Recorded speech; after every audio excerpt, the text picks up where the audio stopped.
तो दोस्तों हम लोग ना अब वापस जा रहे हैं लखीमपुर। आगरा से निकल चुके हैं और डॉक्टर साहब ने अपने रीयूनियन में मुझे ले जाकर जो इज़्ज़त अफजाई की है मेरी, और वहाँ पर सभी डॉक्टर्स ने बहुत ही प्यार से और रिस्पेक्ट के साथ में हम लोगों को वहाँ दिया। इतनी खुशी हुई और बच्चों ने भी बहुत अच्छे तरीके से हम टाइम स्पेंड किया। तुम लोग को कैसा लगा वहाँ जाकर? मुझे तो ठीक लगा। मम्मी का एक अलग रूप देखने को मिला। गुड मॉर्निंग दोस्तों, देखिए हमारे बेटे को, देखिए इसकी खूबसूरत स्माइल को देखिए। आज के ब्लॉग में ये आप लोगों को स्वागत कर रहा है। और वहाँ पर हैं डॉक्टर रिम्पी जो पिछले खरीद रही हैं। राशन तो खरीद रही हैं, लेकिन 2 दिन से जब से वो वापस आई हैं अपने कॉलेज की रीयूनियन से, तब से आपका क्या हाल है डॉक्टर साहब? हाल क्या है दिलों का न पूछो सनम ऐसी वाली हालत है जब से आए हम लोग। नहीं, बहुत अच्छी थी हमारी रीयूनियन, एकदम यूफोरिया हो रहा है। सब वहीं के बारे में सोच रहे हैं, ग्रुप में फ्रेंड्स बातें कर रही हैं, डिस्कस कर रहे हैं, फ़ोन कॉल्स। अब देखते हैं कितने दिन के बाद ये थोड़ा सा नॉर्मल हो जाएगा। मम्मी ने तो बता दिया अपना टेक। आप तो आउटसाइडर हैं, आप तो उतने यूफोरिया में है नहीं जितने में मम्मी हैं। आप कैसा फील कर रहे हैं इनको देख करके कि ये क्या हुआ है इनको? सबसे पहली चीज़ तो मैं खुश हूँ कि हम लोग वापस आ गए और हम लोग की वीडियो बन रही है। सबसे पहले तो यही खुशी हो रही है मेरे को। और दूसरा, मैं देख रहा हूँ बड़ी अम्मी के मन के अंदर, अगर आपने इनसाइड आउट देखी होगी, उसका क्लिप लगा देते हैं हम लोग साइड में। तो वो जो हैप्पीनेस है वो हाँ, उसमें इनसाइड आउट में अलग अलग ढेर सारे इमोशंस थे। एक सैडनेस का, एक एंगर का और एक हैप्पीनेस का। तो हैप्पीनेस वाली एकदम खुश। तो अभी वही बटन बड़ी मम्मी का ऑन है और वही चले जा रहा है एकदम। हाँ, मेरी inside और out की happiness कुछ और जैसा कि उन्होंने पढ़ा है, ये इमोशंस पेंडुलम की तरह होता है। अभी एकदम हाई है, मुझे लगता है बड़ी अम्मी कुछ दिन में लो में जाने वाली है। और मेरे बारे में आपको देखकर कैसा लगता है? बिकॉज मैं तो इन्हीं के साथ हूँ, तो मैं उसी तरह से डूबा हूँ इमोशंस में या कुछ और?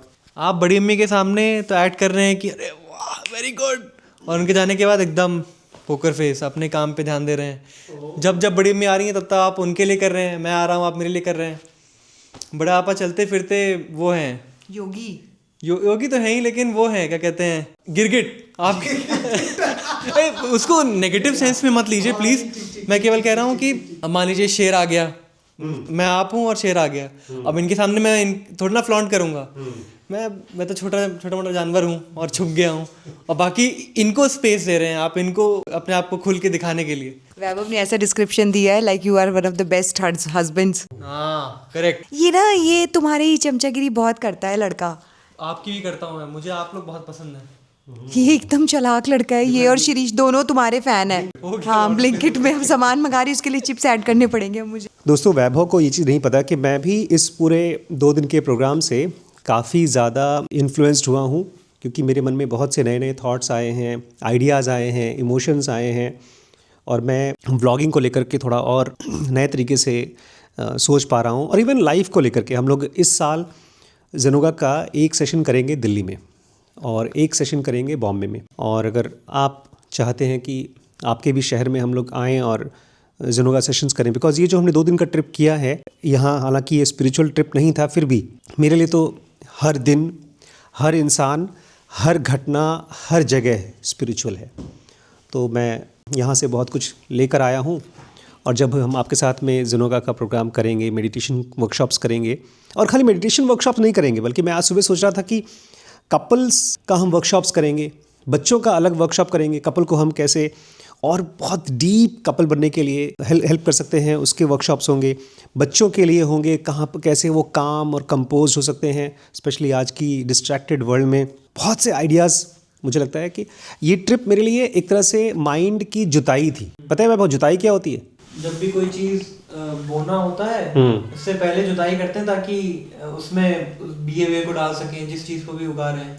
और दोस्तों, और वैभव, तुम भी इस कॉन्सेप्ट को हमने किताब में पढ़ा है कि जब आपको अगर लगता है नए आइडियाज़ चाहिए, इवन क्रिएटिव आइडियाज़, कोई फिल्म मेकर को नया फिल्म का आइडिया चाहिए, या किसी बिजनेसमैन को बिजनेस का आइडिया चाहिए, डॉक्टर को कोई नया इलाज के बारे में कुछ आइडिया चाहिए, तो you need to change places, you need to change something needs to be changed. उसी से आइडियाज़ निकल के आते हैं। इससे पहले हम लोग नॉर्मली कभी भी जाते, कहीं ट्रिप में जाते थे तो अकेले जाते थे, इस बार लोग थे, लोगों से बहुत ज़्यादा बातचीत नहीं हुई, फॉर्मल बातचीत हुई, लेकिन उनसे मिलकर के जो सेंसेशंस होती हैं, जो अवेयरनेस बढ़ता है, उससे मुझे समझ में आया, मतलब नए ऐसा होता है पेंडोरा बॉक्स खुल गया आइडियाज़ का और इमोशंस का। और मुझे, मैं सच बता रहा हूँ, गिरगिट आपको लगता होगा बिकॉज ये 2 दिन में मैं पूरी तरह से, इनफैक्ट मैंने वीडियो शूट किया, 200 GB का कंटेंट शूट किया, लेकिन क्यों? I wanted to be engaged. Shoot करते समय ड्राइविंग की तरह था, कार चला रहे हैं तो रोड पर ध्यान देना पड़ेगा, तो आइडियाज़ आते हैं। अगर आप किसी इंसान को शूट कर रहे हैं, या किसी, इवन इंसान छोड़ दीजिए, आप एक बिल्डिंग को शूट कर रहे हैं, उसको सेंटर में रखना है, एक एंगल में खड़ा होना है, तो बस वो मुझे अवेयरनेस की एक्सरसाइज लग रही थी। इसलिए मुझे लगता है मैंने व्लॉग भी शुरू किया है, कैमरे को देख करके, कैमरे से बात करना है, दोस्तों से बात करना है, तो it is a exercise in awareness, and awareness is the door to everything and most important divine. Bore कर दिया डॉक्टर साहब मैंने आपको? नहीं, वो नहीं किया, मेरे को अपना राशन मंगाना है घर का, भाई थोड़ा सा सामान ऑर्डर किया है। इन्हीं की वजह से हमारा घर गृहस्थी चल रहा है, नहीं तो हम भी अपना लंगोट पहन करके बैठे होते। बाय द वे, मैं आजकल बहुत ही पावरफुल बुक पढ़ रहा हूँ, इसका नाम है, देखिए दोस्तों, ये है MI और एक ये है MI। मुझे लगा मैं कोई और बुक पढ़ रहा हूँ। इसमें इवोकिंग वर्ड आया ऊपर, तो मैंने कहा ये MI की है। अरे जहाँ मैं पहुँच गया हूँ ना, वहाँ तो अलग ही कहानी चालू हो गई है, कोई आया है। दोस्तों, आपको वैभव का ड्रेसिंग कैसा लग रहा है? ब्लैक जैकेट, वुलन शर्ट और ग्रीन कलर की पैंट। अच्छा वैभव, आपको डीकैथलॉन बहुत पसंद है ना, ये ब्रांड, क्यों? इनके कपड़े दिखने में स्टाइलिश लगते हैं और कंफर्टेबल भी होते हैं। डॉक्टर साहब, आपको डीकैथलॉन अगर पसंद है तो क्यों पसंद है? क्योंकि मैंने भी डीकैथलॉन पहना है। आप क्यों आपने पहना है? ये डीकैथलॉन का पहना है, ये अंदर छोटा सा ये भी डीकैथलॉन का, पैंट भी डीकैथलॉन का। क्यों?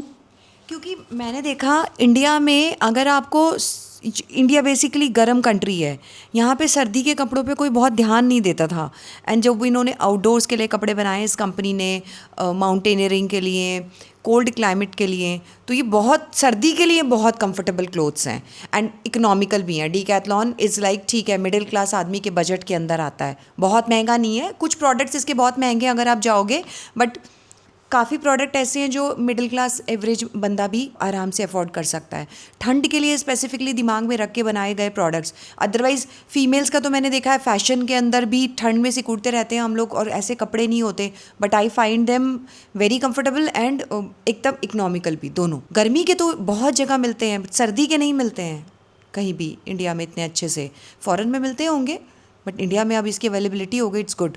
दोस्तों, मुझे याद है बचपन में जब मैं क्लास 12th या शायद फर्स्ट ईयर MBBS में था, तो मैंने किसी अपने क्लास के फ्रेंड को देखा, एक बहुत ही स्टाइलिश जीन्स पहना हुआ था, और ये बात है तकरीबन 30 साल पहले की, 30 साल पहले की होगी। मेरा ध्यान गया उसके, मतलब उससे मैंने पूछा नहीं, बट मेरा ध्यान चला गया, उसका लोगो देखा तो वो पेपे कंपनी की जीन्स थी। मैं घर पे मम्मी से बिना बताए पैसे चोरी करके एक जीन्स लेकर आया। 1400 रुपये की जीन्स थी, आज से 30 साल पहले।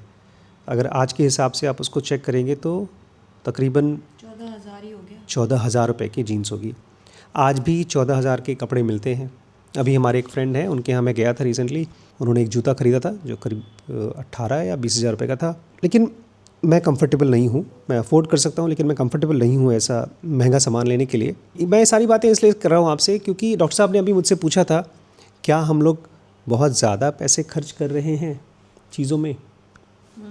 ये खुशी की बात है कि ये ऐसा सवाल पूछ रही हैं, क्योंकि जब भी हम किसी भी सामान को देखते हैं उसको ख़रीदने के लिए, चाहे वो कार हो, ज़मीन हो, कपड़े हों, गैजेट्स हों, तो हम अपने मन में उस पैसे को लेकर के एक कैलकुलेशन करते हैं, लेकिन उसमें से ज़्यादातर जो कैलकुलेशन 90% जो कैलकुलेशन होता है वो इमोशनल होता है। अगर हमें कोई चीज़ पसंद आ जाती है तो हम अपने आप को समझा ले जाते हैं कि ये अच्छा होगा तभी इसकी कीमत इतनी है। अभी एक हमारे फ्रेंड से बात हो रही थी, तो उनके पास बहुत ही प्रीमियम कार है और हम सब बड़े अमेज थे, मैं तो बहुत ही इम्प्रेस था उनकी कार को देख करके। और ये दूसरी बार मुझे पता चला है, इसके पहले एक और हमारे फ्रेंड है, उनके पास भी एक कार है, नहीं फ्रेंड नहीं है वो तो एक नोन टू है, तो उनकी जब कार पंचर हुई तो आसपास के 20-25 किलोमीटर की रेंज में कोई आदमी उनकी कार को ठीक करने को तैयार नहीं, क्योंकि वो प्रीमियम कार थी। यही मेरी दिक्कत होती है एप्पल कंपनी से। मेरे एक फ्रेंड के पास में एप्पल का लैपटॉप है, नहीं एप्पल का लैपटॉप नहीं है, फ़ोन है, और लैपटॉप है नॉर्मल कंप्यूटर, बेचारे ट्रांसफ़र नहीं कर पाते अपनी फुटेजेस। तो हम जब कोई सामान खरीदते हैं ना, तो उसमें ये नहीं पूछते अपने आप से कि वो मेरे लिए कितना यूज़फुल है फिज़िकली मेंटली, दोनों तरीके से। जैसे मैम ने कहा, मतलब डॉक्टर साहब ने कहा कि डिकैथलॉन के कपड़े पहनने में तो बहुत कंफर्टेबल हैं और साथ ही साथ पॉकेट के लिए भी बहुत कंफर्टेबल है। जैसे ये जो आप जैकेट देख रहे हैं, ये भी डिकैथलॉन का है और ये मैंने ख़रीदा है 1000 रुपये का मात्र। हालांकि 1000 रुपये भी कम नहीं है, बट 5000, 10,000, 15,000, 50,000 के भी आते हैं और साथ ही साथ गर्म भी है। बट मेरे लिए सबसे ज़्यादा कंफर्ट होता है जब कोई चीज़ मेंटली मुझे कंफर्टेबल करती है। अगर मुझे ना कोई आदमी फिज़िकली बहुत कंफर्टेबल कर दे बट मेंटली मैं परेशान हूँ, तो मैं भाग जाऊँगा वहाँ से। मैं ऐसे बहुत से लोगों को जानता हूँ जो फिज़िकली बहुत कम में भी सर्वाइव कर जाएंगे, लेकिन मेंटली बहुत खर्च करते हैं। ये वो सारे लोग हैं जो अपने बच्चों के शादी पे ढेर सारा दहेज या बहुत बड़ा फंक्शन करते हैं। It is like a big show off, big Indian fat wedding. Even चाहे वो अंबानीज़ भी हों, उनके पास तो खैर है, अफोर्ड भी कर सकते हैं, बट कितना माइंड लगता है, कितनी प्लानिंग लगती है, कितना खर्चा होता है, सब कुछ ही तो स्पेंड ही होता है। दोस्तों, मैंने एक अभी पेरेंट को जानता हूँ जिन्होंने अपनी बेटी के लिए शादी में तकरीबन 50 लाख रुपए तक का सोच रखा था कि मैं खर्च करूँगा। उसमें से 3 लाख रुपए उन्होंने खर्च कर दिए शादी के लिए, सब जगह हॉल वॉल सब बुक कर दिया, शादी हुई नहीं। अरे ये तो आपने ऐसा एग्जांपल बताया, मेरे को अभी रिसेंट में पता चला एक पर्सन जिसकी शादी अभी 6 महीना पहले हुई, और मैंने बाय चांस किसी से पूछा कि अच्छा उनकी मैरिज हो गई, बच्चे कैसे हैं, दोनों लोग आर दे हैप्पी। तो पता चलता है कि शादी के बाद, जिस शादी में करीब 70-80 लाख रुपया खर्च हुआ है, शादी के बाद मालूम पड़ता है कि वो लड़की जो है वो किसी और लड़के को पसंद करती थी, एंड जिससे अब उसकी मैरिज हुई है उसका हस्बैंड बहुत परेशान है, दोनों लोग अब डिवोर्स चाह रहे हैं, and all these things are happening after spending 70-80 lakh rupees. और फ्रस्ट्रेशन अलग, पेरेंट्स अलग परेशान। I don't know, it was जो वो शादी ऐसी थी जो बहुत पॉम्प एंड शो के साथ हुई थी, बट अब क्या कर सकते हैं। तो दोस्तों, मुझे ना इस पैसे की बातचीत पर लास्ट में खाली यही कहना है कि जब भी आप कोई भी सामान खरीदते हैं तो उस सामान को थोड़ा सा पहले सोचिए कि मेंटली पहले कंफर्टेबल हो जाइए, क्योंकि मैं ऐसा कोई भी सामान नहीं खरीदता हूँ जो मुझे मेंटली महंगा लगता है। हो सकता है बहुत कीमती हो, बहुत अच्छा हो, उसकी बहुत वैल्यू है, लेकिन अगर वो महंगा है, मुझे मेंटली महंगा लग रहा है, तो मैं नहीं खरीदता हूँ। मुझे वो चीज़ सस्ती लगनी चाहिए। और ये सर रिलेटिव भी तो होता है। आप जैसे खुद ही कह रहे थे, अगर हमारे पास इतना ज़्यादा इनकम है तो हमको महंगी चीज़ें भी अपने बजट के अंदर लगती हैं। सो जो लोग अफोर्ड कर सकते हैं तो उनके लिए ठीक है, वो लोग खरीद सकते हैं, क्योंकि उनको मेंटली उसके साथ दिक्कत नहीं होती। ये अफोर्डेबिलिटी से रिलेटेड नहीं है मेंटल दिक्कत। देखिए, आज अगर मेरे पास 100 करोड़ रुपए हो तो मैं कौन सी कार यूज़ करूं? क्योंकि मैं 100 करोड़ में तो आराम से 1 करोड़ की कार यूज़ कर सकता हूं। मैं मेंटली बहुत कंफर्टेबल होऊंगा। पैसे का रिलेशनशिप है आपके ईगो से, कि आप अपने आप को किस चीज़ के साथ मेंटली कंफर्टेबल करते हो। मैं ऐसे बहुत से लोगों को जानता हूं जो 20,000 रुपये के कम में शर्ट पहन करके बाहर जाते ही नहीं हैं। जीन्स उनकी 50-50 हज़ार रुपये की होगी। अगर ऐसा है तो हम लोग क्यों रतन टाटा को पसंद करते हैं बाकियों से?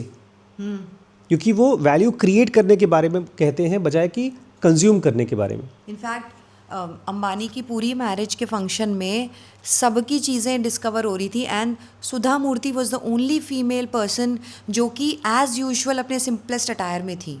आई रियली अप्रिशिएट दैट। कोई पॉम्प एंड शो नहीं, कुछ नहीं, and because she is Sudha Murthy and still she was standing out because of a simplicity amongst everyone. I don't know, उस लेवल पे पहुंचने के बाद इतनी सिंप्लिसिटी मेंटेन नहीं, जब आदमी के पास एक सोशल लेवल पहुंच जाता है, उसके पास पैसे आ जाते हैं, लोग उसको देखते हैं, तो धीमे धीमे लोग अनकॉन्शियसली और बहुत से लोग कॉन्शियसली भी उसको कॉपी करने की कोशिश करते हैं। इसलिए गीता में कृष्ण ने इस चीज़ को स्पेसिफिकली कहा है, जो ज्ञानी जन हैं वो वैसा ही व्यवहार करें, जो आसपास के लोग जो कम समझदार हैं, अज्ञानी हैं, वो हमको देख करके अगर कॉपी करते हैं तो गलत ना हो। आज अगर मैं अपने सामानों में अय्याशी करता हूँ और मैं अपने बच्चों को बोलता हूँ मत करो, तो ये चीज़ कभी नहीं हो पाएगा। वो अय्याशी करेगा ही बिकॉज वो मुझे कॉपी कर रहा है। इसलिए मेंटली कंफर्टेबल होने के लिए आपको एक तरह की डिसिप्लिन जीनी होगी। आप भले अफोर्ड कर सकते हैं 50 करोड़ की चीज़, लेकिन उसमें भी आप आसपास के लोगों को देखिए। मेरे 10 एम्प्लॉयज़ हैं, 50 एम्प्लॉयज़ हैं, उनके पास कपड़ा ही नहीं है और मैं यहाँ पर 50-50 हज़ार के कपड़े पहन रहा हूँ। तो मैं ईर्ष्या क्रिएट कर रहा हूँ, तो एक डिवाइड क्रिएट कर रहे हो। दोस्तों आपका इसके बारे में क्या कहना है, मुझे ज़रूर शेयर करिएगा। और मुझे खुशी है बिकॉज डॉक्टर रिम्पी बहुत कम ऐसी लेडीज़ हैं जो इस तरह से सोच पाती हैं। मुझे कभी भी उन्होंने पैसे को लेकर के कंप्लेन नहीं किया। कभी तो किया होगा। मुझे तो याद ही नहीं है कभी। ऐसा लगता है जैसे कि एक गाड़ी में बहुत अच्छा ब्रेक होता है ना, वैसा है आप खर्चे में। ये तो कॉम्प्लीमेंट दे दिया आपने बहुत बड़ा। दोस्तों ये सच बात है। आप लोगों का इसके बारे में क्या कहना है? हो सकता है कुछ नया आइडिया हो आपके पास, कुछ नई बातें हो तो ज़रूर शेयर करिएगा। हैप्पी न्यू ईयर दोस्तों, बहुत बहुत बधाइयाँ हो। 2026, बाप रे कितना साल आ गए आगे। बताओ, हर साल मैं एकदम जवान होते जा रहा हूँ, एक एक साल। डी एजिंग लाइक फाइन और वाइन। अभी हम अपनी सिल्वर जुबली मना के आ रहे हैं आगरा में, MBBS की एंट्रेंस बैच की। मतलब 25 साल हो गए, 25 साल से लाइफ टाइम निकल गई हमारी, 1/4 गई। और डॉक्टर अक्षय जो हमारे फ्रेंड हैं वो बोल रहे हैं कि मज़ा नहीं आ रहा है उनकी न्यू ईयर पार्टी में, क्योंकि वहाँ बहुत मजे करे। और मैं यहाँ पे 2020 में आया था, मुझे 5 साल हो गए पूरे। छठा साल, 6th ईयर अब 6 शुरू होगा। वाह। मैं इस साल 18 का हो जाऊंगा। ओ भाई साहब, जवानी आने वाली है। Legal voting age. गजब ढा गया, हाल क्या है दिलों का न पूछो सनम, आपका मुस्कुराना गजब ढा गया। एक तो महफिल तुम्हारी हंसी कम न थी, उस पे मेरा तराना गजब ढा गया। विक्स की गोली दो, खिंच खिंच दूर करो। मेरा बड़े आपा का मैचिंग जैकेट। हम दोनों ट्विंस एंड ट्विंस। मैं ही मम्मी हूँ, ट्विंस। चलिए दोस्तों, आप लोगों को ढेर सारी happy new year. Happy new year.